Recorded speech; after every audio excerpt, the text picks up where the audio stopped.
Where the hell my phone? Where the hell my phone? Where the hell my phone? Huh? How I'm supposed to get home? Where the hell my phone? Where the hell my phone? Where the hell my phone? Huh? How I'm supposed to get home? Okay, 2:15 the lights come on. Opa, chegou uma notificação. Quer dizer, oi gente, tudo bem? Me diz uma coisa, quando você pensa em aplicativos, qual é a primeira coisa que vem na sua cabeça? Com a popularização da internet e o acesso literalmente na palma da mão, os aplicativos se tornaram parte de nossas vidas. É muito provável que você esteja nos ouvindo por um aplicativo de podcast, que tem um aplicativo para troca de mensagens. Aliás, se tiver, já manda esse episódio para um amigo teu. Comida, transporte, banco, enfim. A gente tem aplicativo de tudo quanto é tipo. Mas tem um tipo de aplicativos que sempre aparecem vez ou outra.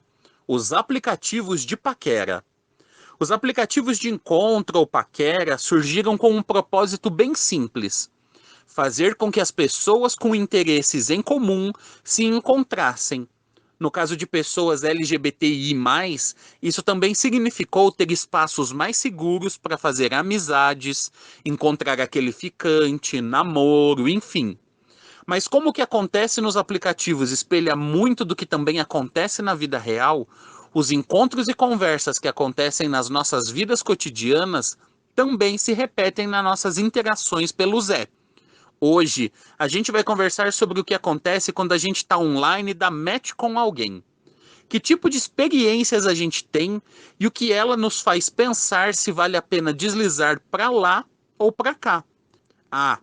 E essa é só a primeira parte da nossa conversa. E para essa conversa, a gente trouxe 3 pessoas. O Victor, professor de teatro na Educação Básica de João Pessoa, na Paraíba. O Arthur Arcelino, enfermeiro, que mora no interior de São Paulo, pesquisador do mundo dos aplicativos e da prevenção. E também o José Carlos, da Rede Nacional de Adolescentes e Jovens Vivendo com HIV. Se você tá afim, desliza para o lado e bora começar o programa. Seja bem-vinda ou bem-vindo ao Viveração, nosso encontro semanal para falar sobre sexualidade, saúde, bem-estar e cidadania. Antes da gente começar, eu queria que vocês se apresentassem. Boa noite a todos e todas também, tudo bom? Eu sou Carlos, tenho 22 anos, vivo com HIV há um pouco mais de 4 anos, sou acadêmico de psicologia e adentrei aí a militância, o ativismo, a partir da Rede Nacional de Adolescentes e Jovens Vivendo com HIV e ou AIDS. Eu estou junto dessa galera maravilhosa, magnífica, trabalhando para tentar, ainda que minimamente, garantir o mínimo, né? Porque, enfim, a gente sabe que, enquanto LGBT, principalmente, muitos direitos nos são negados, e quando se fala de um LGBT, dentro da realidade do HIV e ou AIDS, esses direitos eles se perdem ainda mais. Então, a rede ela trabalha também a partir dessa perspectiva plural, né, de corpos e corpas também, para a gente tentar aí, mais uma vez, garantir o mínimo. Que legal, Carlos. Quem quer se apresentar agora? Pode ser o Arthur? Pode. Oi, gente, estou muito feliz de estar aqui. Meu nome é Arthur. Eu não vou dizer meu nome todo porque é muito grande, mas pode chamar de Arthur. Eu tenho 27 anos, eu sou enfermeiro, formado pela Federal do Piauí, e eu fiz meu mestrado na USP. Hoje eu estou no meu doutorado, estou terminando meu doutorado, se der tudo certo, e meu mestrado na USP foi sobre o uso de aplicativos de encontro e a interface com HIV. Eu pesquiso essa área desde 2015, eu não larguei. É um tema que eu me dedico há muito tempo já, e já me gerou várias reflexões. Eu já publiquei a maior parte dos meus resultados hoje, estou finalizando. Eu gosto muito de olhar para esses temas porque me permitiu ter uma visão que eu acho que é muito necessária nos dias de hoje, que é uma nova visão sobre a sexualidade, sobre o HIV, que hoje é muito mais discutida e muito mais debatida, mas que se a gente olhar para até mesmo 10 anos atrás, era um outro debate que a gente tinha. E eu acho que vai ser muito legal o debate hoje. Legal, legal. Sabe, só uma brincadeirinha, sabe que quando a gente começou a conversar no Twitter, eu anotei o teu telefone como Arthur, aí embaixo tem entre parênteses, doutor em aplicativos. Já aconteceu isso comigo uma vez, eu estava num evento e eu não lembro onde era o evento, era um evento de HIV e o Rico Vasconcelos, eu estava conversando com ele foi me apresentar para alguém que estava com ele e ele falou, esse é o Arthur, é o rapaz dos aplicativos. E eu falei, não fala assim, que parece que tu me pegou no aplicativo agora e me trouxe pro quarto. Pelo amor de Deus. Pode ser bom também, mas enfim. Vitor, você quer se apresentar também? Então, eu me chamo Victor Lispector. Eu sou uma bicha preta, afeminada, cabelão crespo, para vocês que não estão me vendo. Estatura, assim, 1,70 por ali, um corpo engraçado. E eu sou formando na licenciatura em teatro pela Universidade Federal da Paraíba. Atuo em uma escola pública no ensino fundamental 2. Me acho muito necessário nesses espaços pela questão da representatividade. Tem muitas outras coisas que eu posso ir falando durante essa conversa. Vou deixar assim no suspense para você que está me ouvindo, querer escutar um pouquinho mais. Então, gente, a primeira pergunta que eu vou fazer para vocês é se vocês usam aplicativos. Eu vou responder que eu, enquanto pessoa física, não uso, porque já é meu trabalho. Então, assim, tem períodos que eu uso. Quando eu estava no meu intercâmbio, eu usei um tempo para conhecer pessoas, aí paro, aí volto e uso. Como já é uma coisa que eu tô o tempo todo pensando e usando e investigando, eu até já discuti isso com o meu terapeuta, eu não consigo desligar. Eu fico vendo as interações meio de fora. Tipo, eu tô curtindo aquela pessoa porque eu tô curtindo ou porque eu sei como é que funciona o sistema e o algoritmo que tá me fazendo curtir aquela pessoa. E aí eu fico, deixa pra lá. Então, assim, enquanto pessoa física, não. Enquanto trabalho, sim. E você, Carlos? Chegou o momento de me expor. Eu usei durante muito tempo os aplicativos, mas quando eu iniciei nos aplicativos, eu ainda era uma bichinha, menor de idade, uma POC mesmo. Não que hoje eu não seja, sou. Mas, enfim, era muito pior do que eu sou hoje. Então, quando eu adentrei esses espaços, foi mais por uma necessidade de pertencimento, né? Porque, enfim, a gente sabe que dentro das nossas vivências enquanto um LGBT, a gente passa por um processo aí de exclusão social muito grande, onde as pessoas tentam ditar os espaços onde devemos ou não estar. E aí eu tinha uma necessidade de me sentir pertencente de algum lugar. E aí eu encontrava isso nos aplicativos, né? Porque, enfim, lá tinham pessoas como eu. Lá tinham outras gays, tinham gays afeminadas como eu também. Mas também foi um processo muito frustrante, porque aí eu dei de cara com a fragilidade que há dentro da própria comunidade, né? Que aí entra as questões das gays sigilosas e fora do meio. E aí, quando eu me deparei com essa realidade, foi um boom, assim. Mas aí, logo em seguida, já veio também o meu diagnóstico positivo para HIV, o que já foi um outro boom. Mas eu fiquei entre idas e vindas nos apps. E hoje eu não uso mais, porque, enfim, agora eu sou uma POC que namora, fiz meu destino. E é isso. Estou nessa nova realidade, saí aí dos apps, não aguentava mais, dias de luta, buscando aí, mas deu certo. E você, Vitor? Eu fico pensando que as pessoas tiveram a ideia de desenvolver os aplicativos. Eu prefiro pensar que elas tiveram boas intenções de interação social, nesses novos espaços, né, nesses espaços não físicos.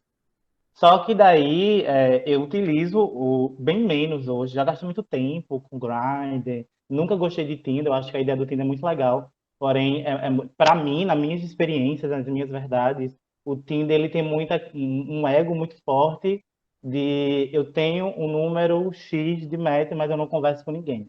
O Grindr eu já usei bem mais, hoje bem menos, devido a um processo de conscientização racial dos processos de interação social. Não sei nem que essa frase existe, mas acabei de criar.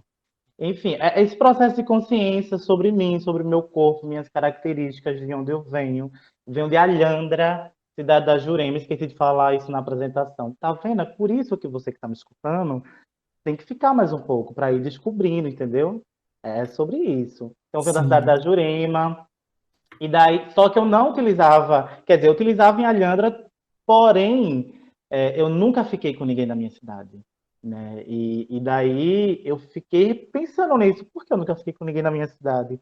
Talvez seja os processos de homofobia que eu vivi durante todo o meu ensino fundamental e tal. Então eu chego na cidade hoje em dia, é um evento, as pessoas olham o cabelo, olham a unha, olham, enfim. E tem uma coisa também, né? O uso dos aplicativos nas cidades que não são capitais é um pouco diferente, né? Também, provavelmente. Não sei. Eu não sei se menor. Eu acho que menor no sentido de.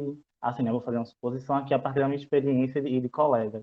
As pessoas moram muito longe. Então a pessoa mais próxima está a 10 quilômetros. Na cidade grande, meu amor, se chegar a um, às vezes a gente nem vai. Quanto mais 10 quilômetros. Ah, sim, 1 quilômetro, gente, então eu vou, hein? Qualquer coisa.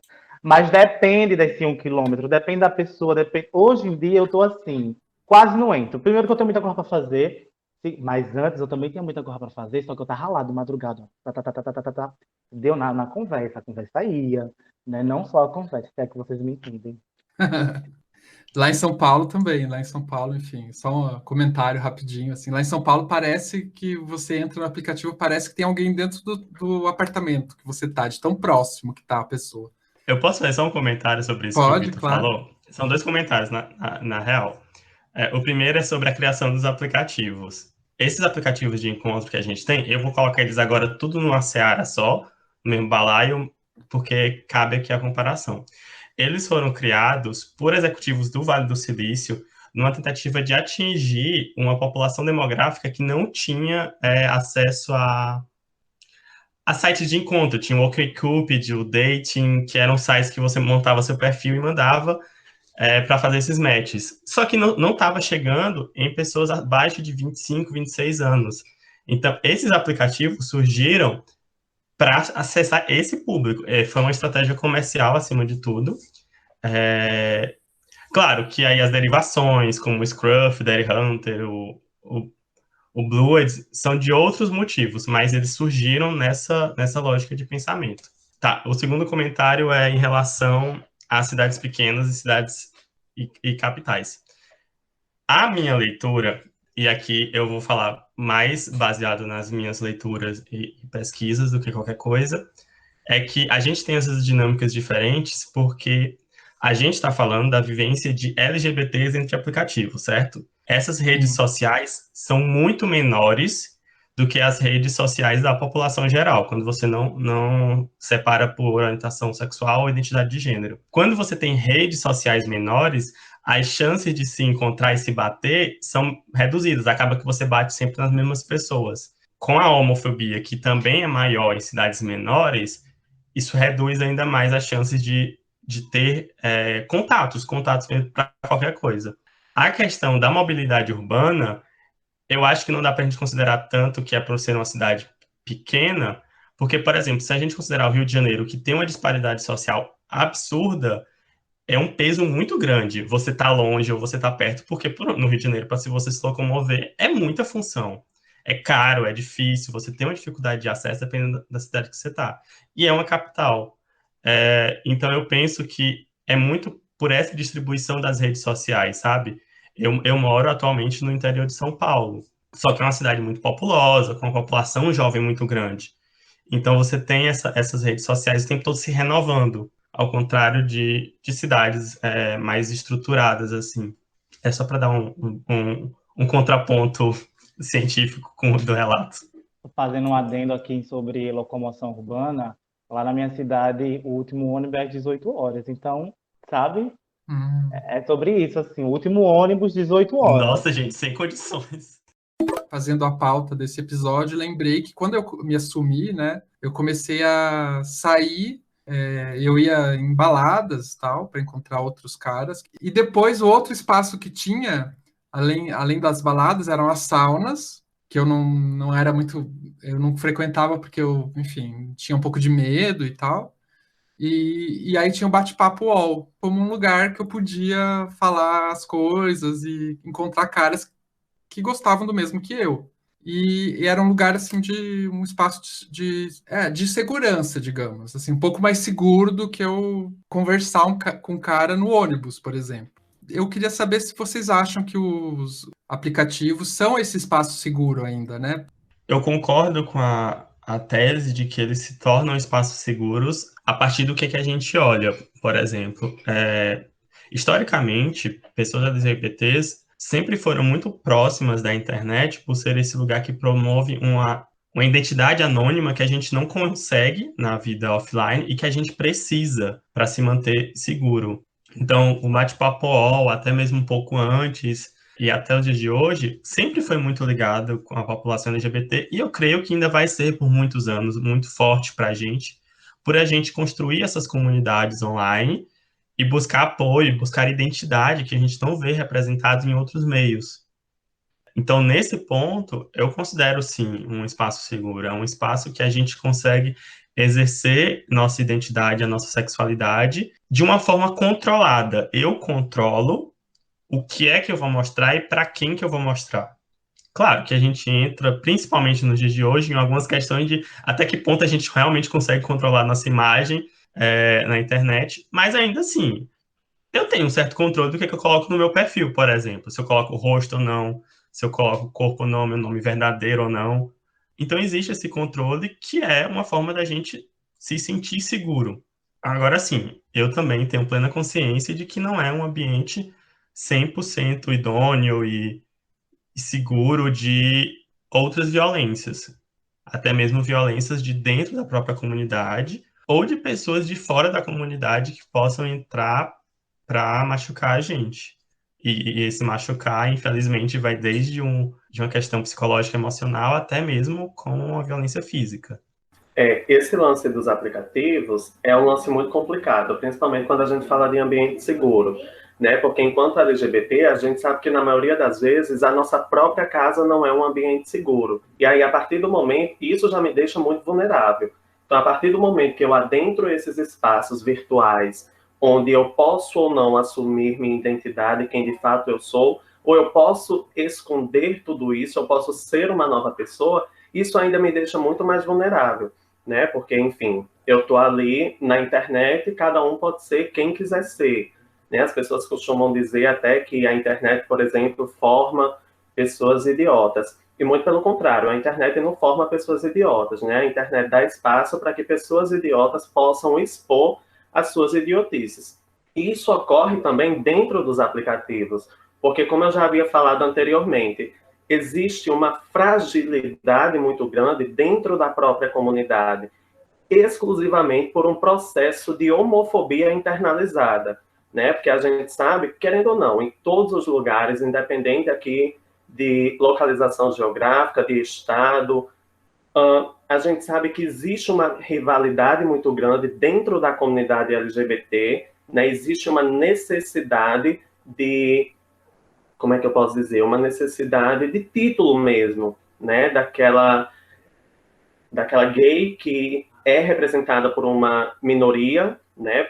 Está ali em uma situação de marginalização, de vulnerabilidade social, e aí passa por um processo de opressão, mas que luta muito, batalha muito para mostrar serviço e capacidade para uma sociedade historicamente machista, conservadora e misógina, e aí quando consegue ocupar um espaço de poder, o LGBT, em alguns casos, acaba assumindo esse papel de se tornar o próprio opressor, a própria opressora. Eu não conto às vezes que viram umas fotos minhas, aí dizia que tinha se interessado, mas perguntava, você é sigiloso?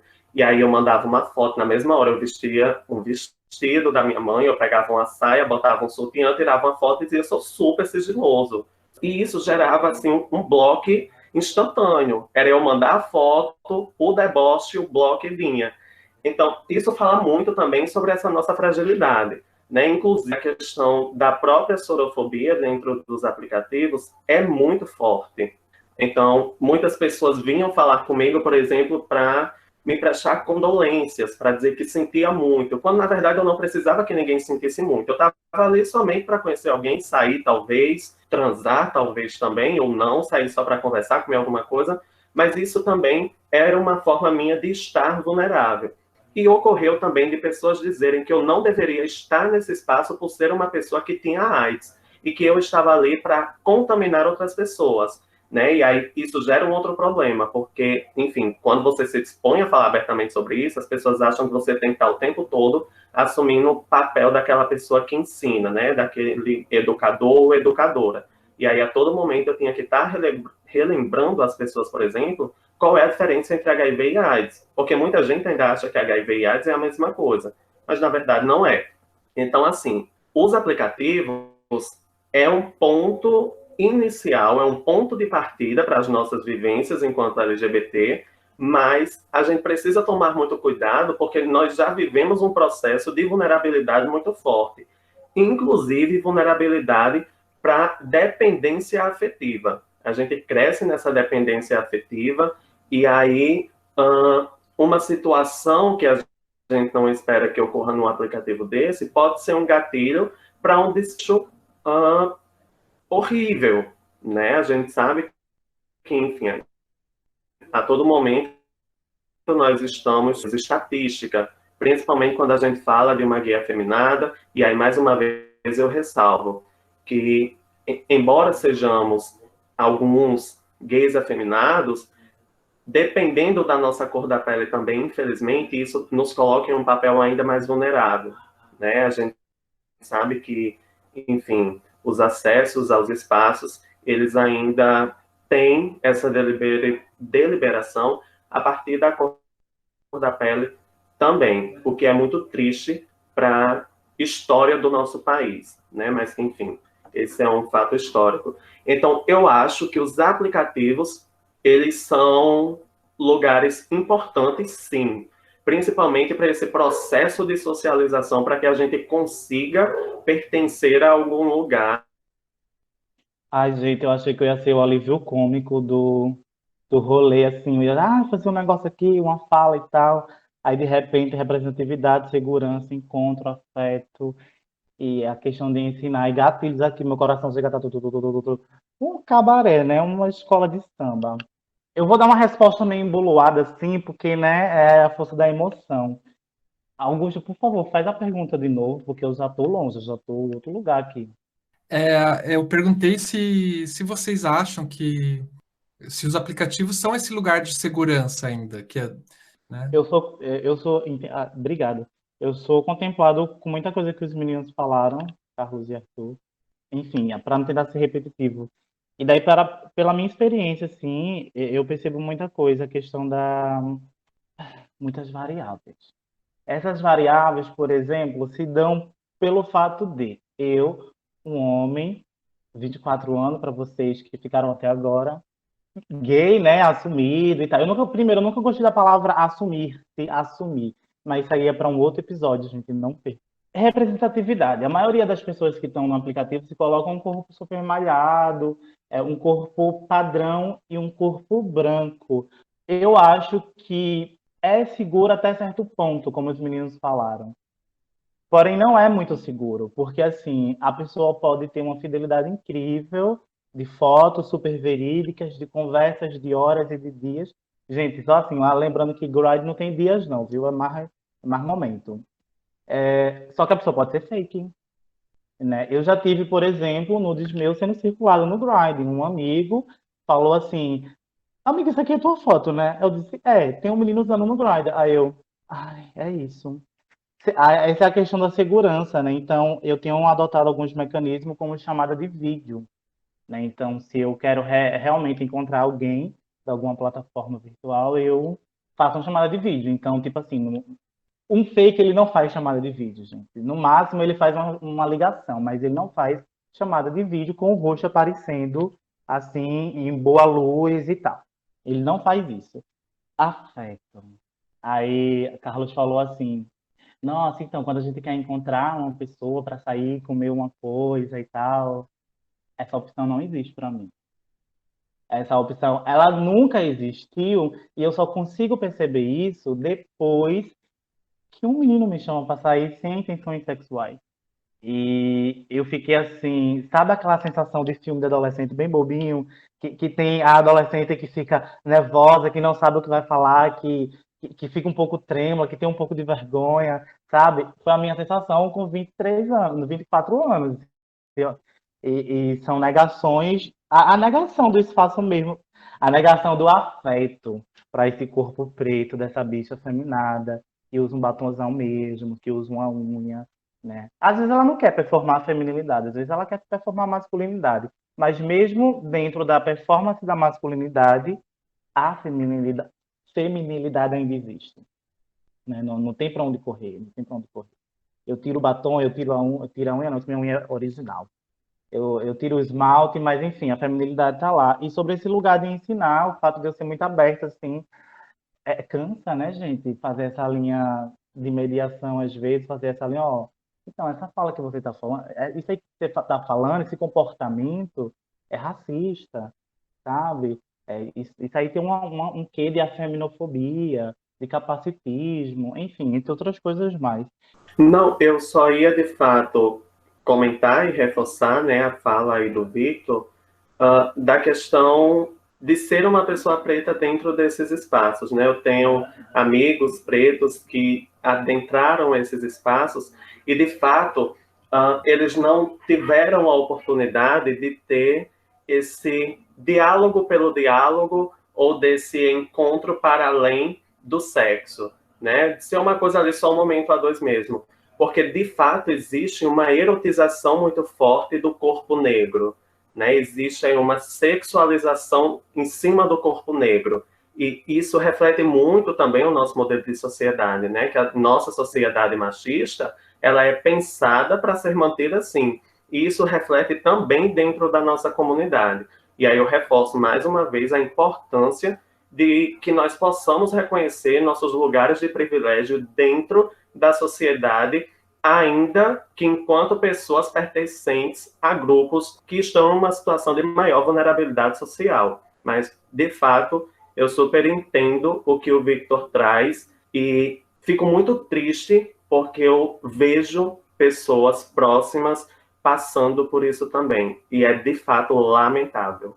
Carlos falou, eu entendo muito bem o que o Vitor fala, e eu fico muito triste com isso que acontece, lá. E daí, Carlos, e, na verdade, Carlos não, pessoa que está me ouvindo, né? Você aí. Então, às vezes a gente não entende, a gente imagina. E tem também um rolê que eu aprendi com a Djamila Ribeiro, assim, uma amiga minha, né? Que eu sempre estou ali lendo ela, assim, tranquila, em alguns momentos. E ela fala que a culpa, ela não adianta de nada, assim, sabe? Tipo, eu sou contra a gordofobia. Sinto culpa porque as pessoas sofrem por gordofobia. Mas o que eu faço para reduzir a gordofobia? Quais são minhas atitudes? Eu sou uma pessoa anti-gordofóbica? Eu sou uma pessoa antirracista? Eu sou uma pessoa antissorofóbica? Né? Não adianta só eu ser, não adianta só a minha ação com o outro não ser. Enfim, eu estou confundindo aqui os conceitos, mas eu acho que deu para entender o que eu tô falando. Eu visivelmente sou uma pessoa branca e aí muitas vezes quando eu estava no meu processo de desconstrução, que eu ainda estou nesse processo, muitas vezes eu sou questionado pelos meus pares de, mas por que você tem que lidar com isso se você não é uma pessoa preta, né? Eu sempre tentei ocupar esse local de uma pessoa empática e não adianta só, como o Victor disse, a gente chegar aqui e dizer que é antirracista ou que é antigordofobia, mas o que é que a gente faz para mudar essa realidade, né? Eu, particularmente, não consigo fazer tanto pelas pressões do capitalismo aí.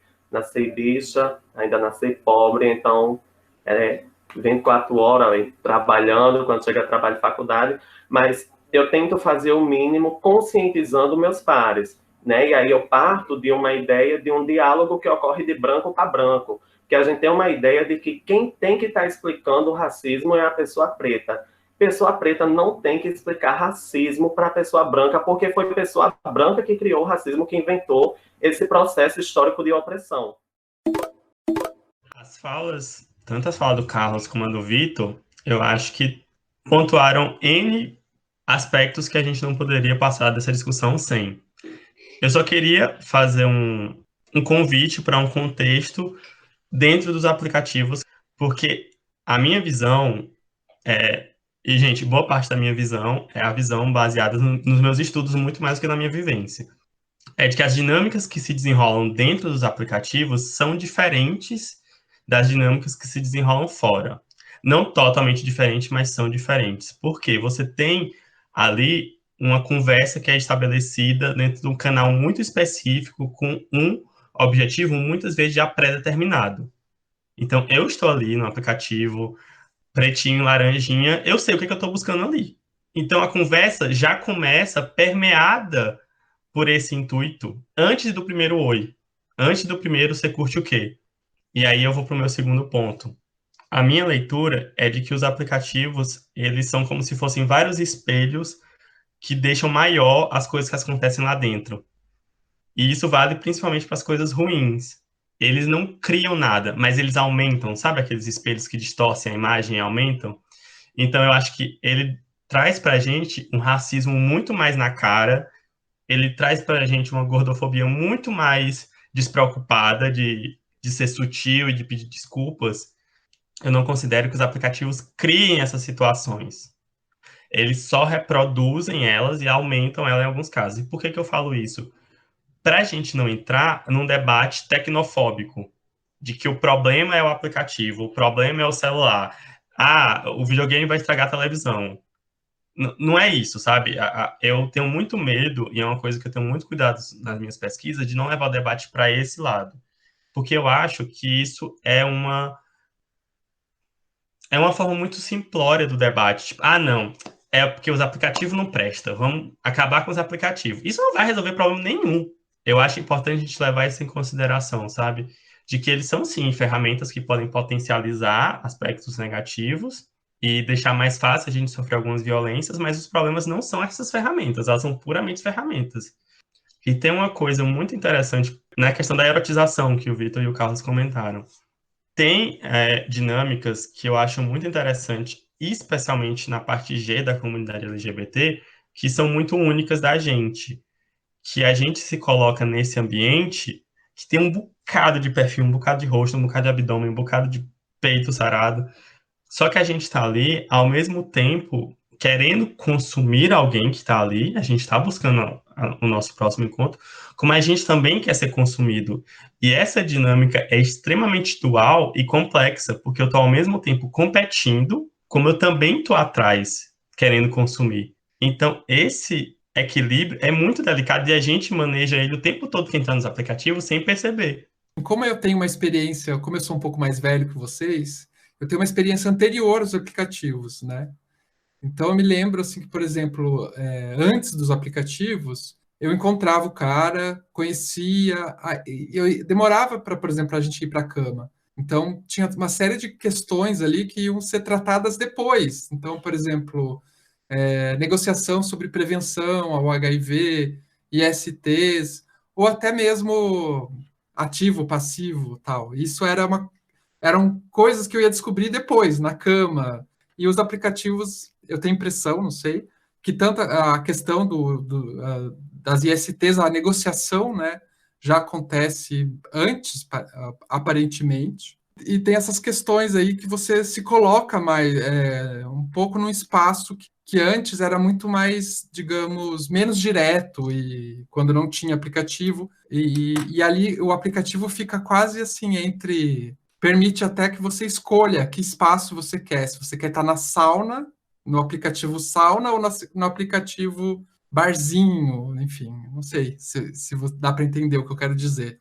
Eu consigo entender o que você está falando. Assim, inclusive, eu tenho dados que mostram isso, que se você olhar a comparação de motivo de uso de aplicativo, ele muda, dependendo do aplicativo, se é para sexo, se é para conversar, se é para conhecer gente. Por exemplo, no meu mestrado, eu analisei vários aplicativos. E o Tinder era o único que não tinha associação com sexo. Porque a dinâmica do Tinder, aí a estrutura do Tinder é diferente. A questão dos matches, a questão dele não ser um aplicativo exclusivamente gay, várias dessas questões estruturais deixam ele mais complicado, sabe? Não é que ninguém esteja lá para sexo, mas não é o principal motivo para eu usar. Carlos falou sobre os dados do Tinder, e eu acho que é por isso que eu nunca saí com alguém de lá, né? Assim, tu tem dados de onde, Carlos? Fala aí. Eu sou Arthur. Ai, gente, é verdade, eu troquei. É porque eu tô assim, olhando as coisas aqui, ó, na minha mão, que eu anotei enquanto vocês falam. Porque Arthur falou sobre o Tinder. O Tinder não tem, a partir dos dados que ele coletou em determinado momento, ali delimitado, não tinha necessariamente uma associação direta com o sexo. Eu faço, será que é por isso que eu conto nos dedos as pessoas que eu saí do Tinder? Tipo, 3 no máximo. Porque o meu corpo não é visto para o afeto. Eu não gosto do Tinder, não é porque o Tinder é ruim, o aplicativo. É a dinâmica que lá funciona. Né? Então você precisa dar um match, você precisa. No Grindr, não, você já está online, você já recebe a mensagem na hora. E aí de lá você já vai. Eu acredito fortemente que pode ser isso, porque as dinâmicas, como eu falei, são diferentes e as pessoas também assumem posturas diferentes dependendo do aplicativo que você usa. Então, por exemplo, tem esse boy X e ele tem um perfil no Grindr, um perfil no Tinder e um perfil no Instagram. Se você conversar com ele nos três, ele pode assumir uma postura totalmente diferente nos três. E ele vai reagir com você diferente nos três. Inclusive, você pode ter ele nos três e você pode ter 3 conversas de teores totalmente diferentes nos três. Por quê? Isso é uma forma da gente otimizar as nossas ferramentas e compartimentalizar até mesmo as nossas reações, emoções e personas para poder aqui, eu estou nesse aplicativo e nele eu quero sexo. Então eu vou falar com você, já marcando uma foda, já com esse heterossexual e mandando uma nude. E eu falei com você no Tinder porque a gente deu match, porque eu vi seu perfil, porque a gente tem 3 músicas em comum no Spotify. E no Instagram, tipo, não, eu tenho minha mãe adicionado, eu tenho meu pai, eu não vou me expor, eu vou ter uma outra conversa, entende? Se for pro Twitter, é pornozão assim explícito, né? Aí já é você que tá dizendo, eu vou me manter calado. Você pode ligar pro meu celular a hora que você quiser. A proposta de pé pra você passar o inverno comigo. E se a gente se der bem, passa o verão também. E se a gente se der bem, passa o verão também. Você pode ligar pro meu celular a hora que você quiser. A proposta de pé pra você passar o inverno comigo.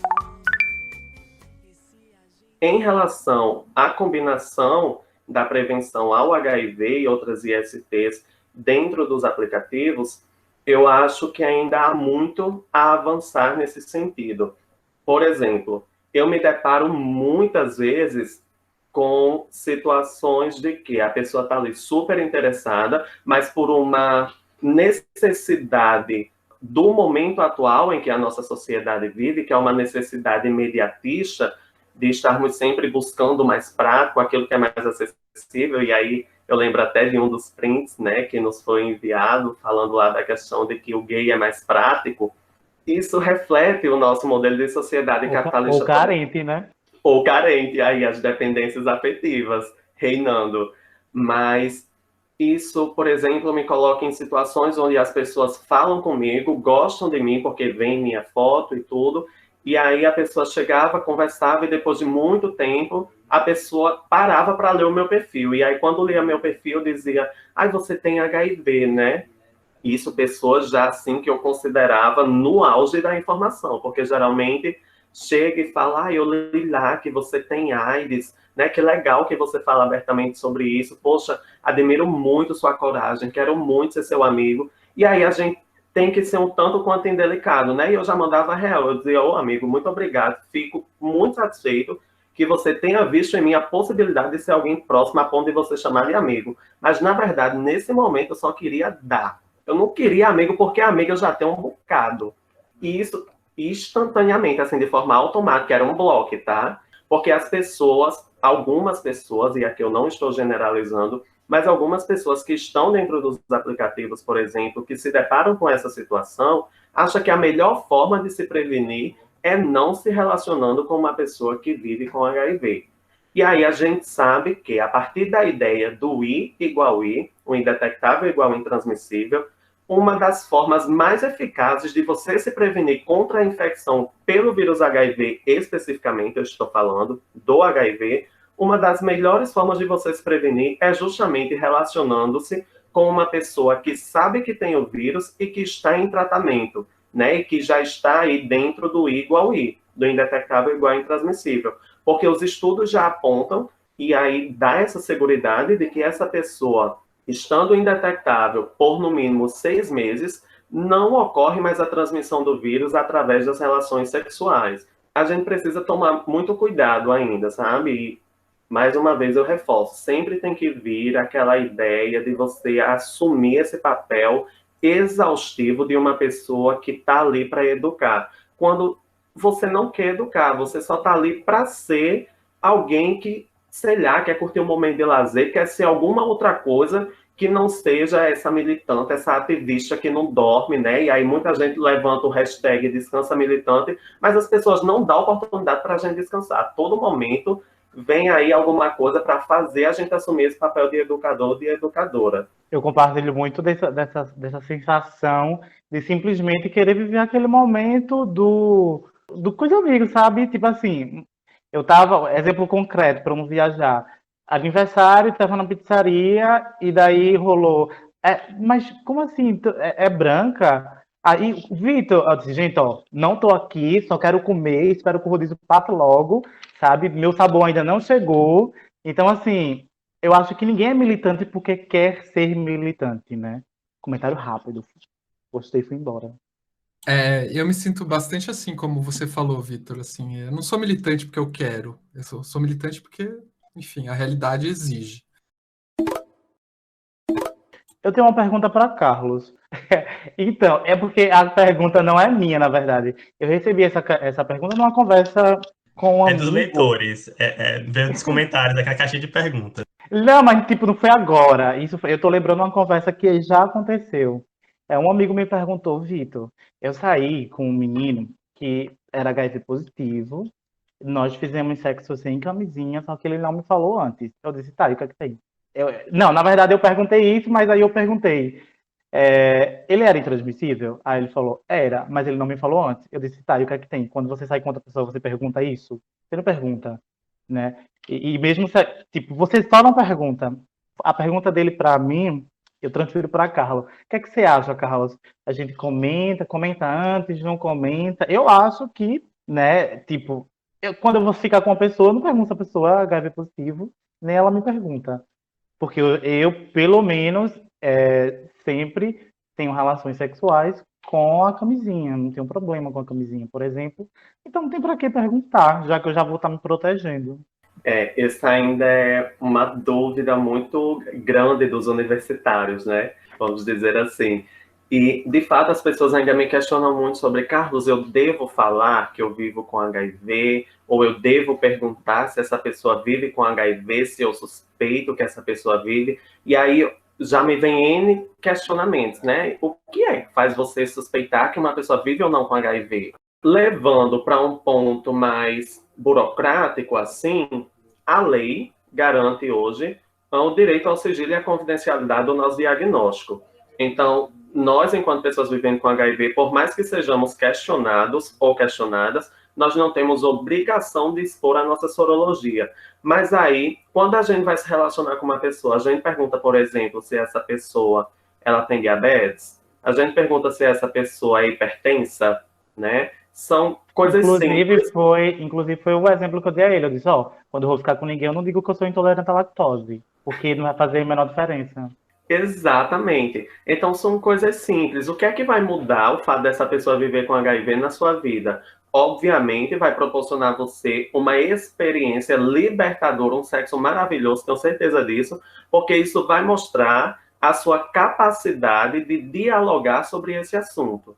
É porque a gente sabe que o maior problema que nós temos hoje é não falar sobre isso. A gente simplesmente se omite por achar que essa é uma realidade muito distante da gente, né? Que acontece com outro e nunca com a gente. Essa foi a minha realidade, inclusive.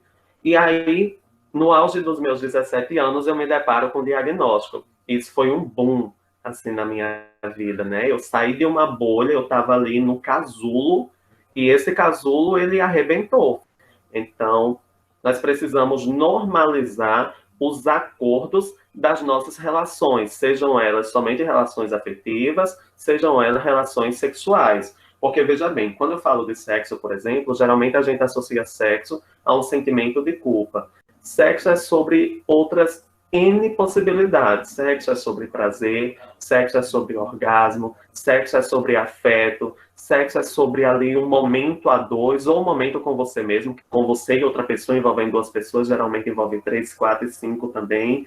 É sobre isso. A gente precisa entender que sexo não é sobre culpa. Sexo é sobre responsabilização, né? Eu preciso entender, eu preciso combinar minhas formas de prevenção. Muitas pessoas entendem, por exemplo, que prevenção é somente utilizar camisinha. A gente sabe que camisinha é a forma mais eficaz de se prevenir, mas existe um leque de possibilidades, né? E aí eu preciso garantir que essas possibilidades estejam todas apresentadas para que a gente consiga chegar num acordo. Eu posso oferecer uma visão de alguém que é soronegativo e de um outro lugar também de vivências. Eu sou uma pessoa que não vive com HIV, mas que em algumas situações eu depois descobri que as pessoas ficavam se perguntando se eu não vivia com HIV, porque é uma coisa que eu falo muito, que eu trabalho com isso e tal. E nas minhas relações afetivo-sexuais, eu sempre gosto de perguntar. Eu pergunto para entender em que ponto da prevenção aquela pessoa tá. Ele já se testou alguma vez na vida dele? Qual foi a última vez que ele se testou? Ele curte usar camisinha? Ele não curte? Ele usa PrEP? Ele não usa? Ele gosta de... Entende? Eu acho que eu, inclusive, eu me sinto mais seguro quando as pessoas me perguntam para poder ter esse diálogo. Para eu poder falar, tipo, olha, eu só faço com camisinha, para mim é de boa, não me incomoda, vamos lá. E eu tô em PrEP. Eu tô em PrEP, mas eu também uso camisinha. Entende? Eu acho que também esses diálogos são uma forma da gente começar a ter uma normalização dessas discussões, sabe? E, de novo, eu acho que esses diálogos ajudam a gente a sair desse lugar de culpa, de não vamos falar sobre isso, porque pode entrar na questão de tipo, eu tive sífilis mês passado, ou eu nunca me testei, ou eu só me testei para HIV. Eu acho que esse diálogo é uma oportunidade muito bacana de não ser um momento educativo, formal, mas de ser uma educação que você faz ali com uma pessoa que você vai transar daqui a 15 minutos. Mas ainda é uma oportunidade. Eu entendo também que tem aquilo de nem sempre a gente está com saco de ouvir coisas que às vezes vêm de um lugar de preconceito. Mas eu, pessoalmente, eu gosto, porque eu acho que me dá muita informação sobre o outro também.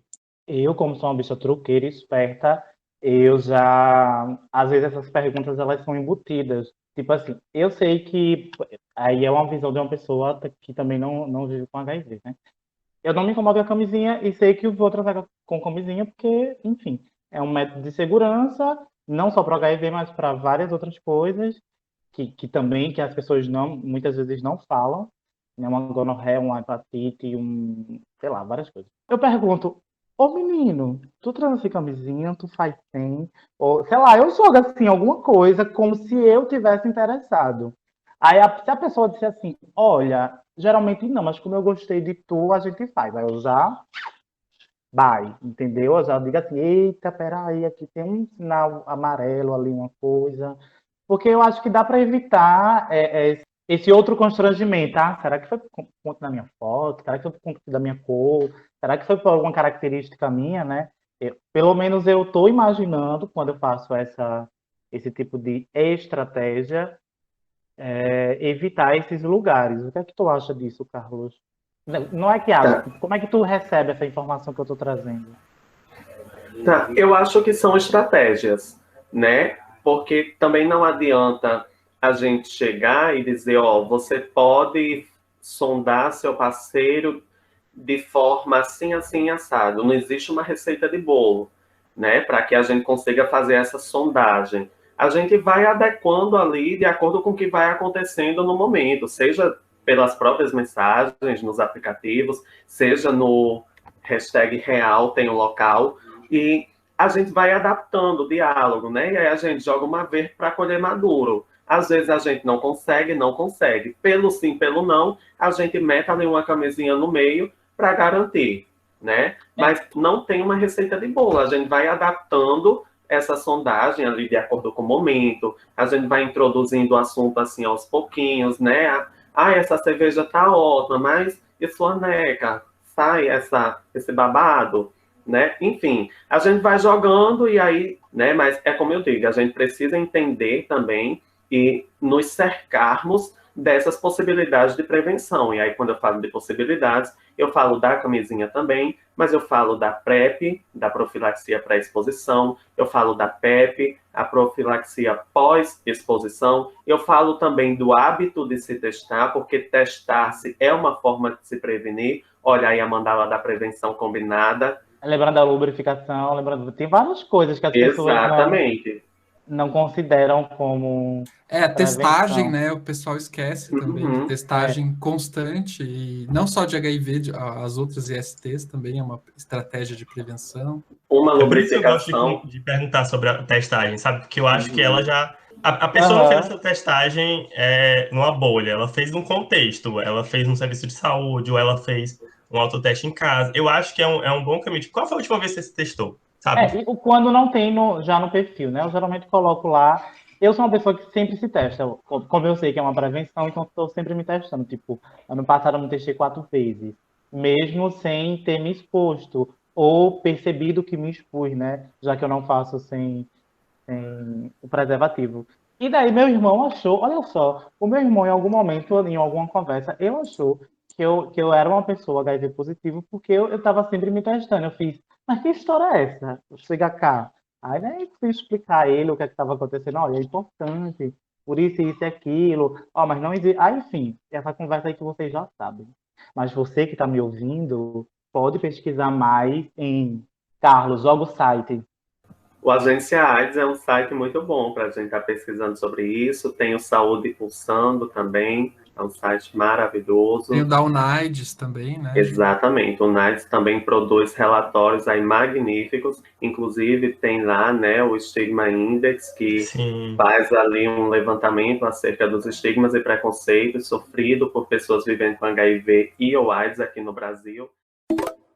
Ei, segura um pouquinho. Como falamos lá no começo, esse episódio tem 2 partes. No próximo episódio, voltamos com o nosso consultório sentimental, analisando conversas e causos. Até já!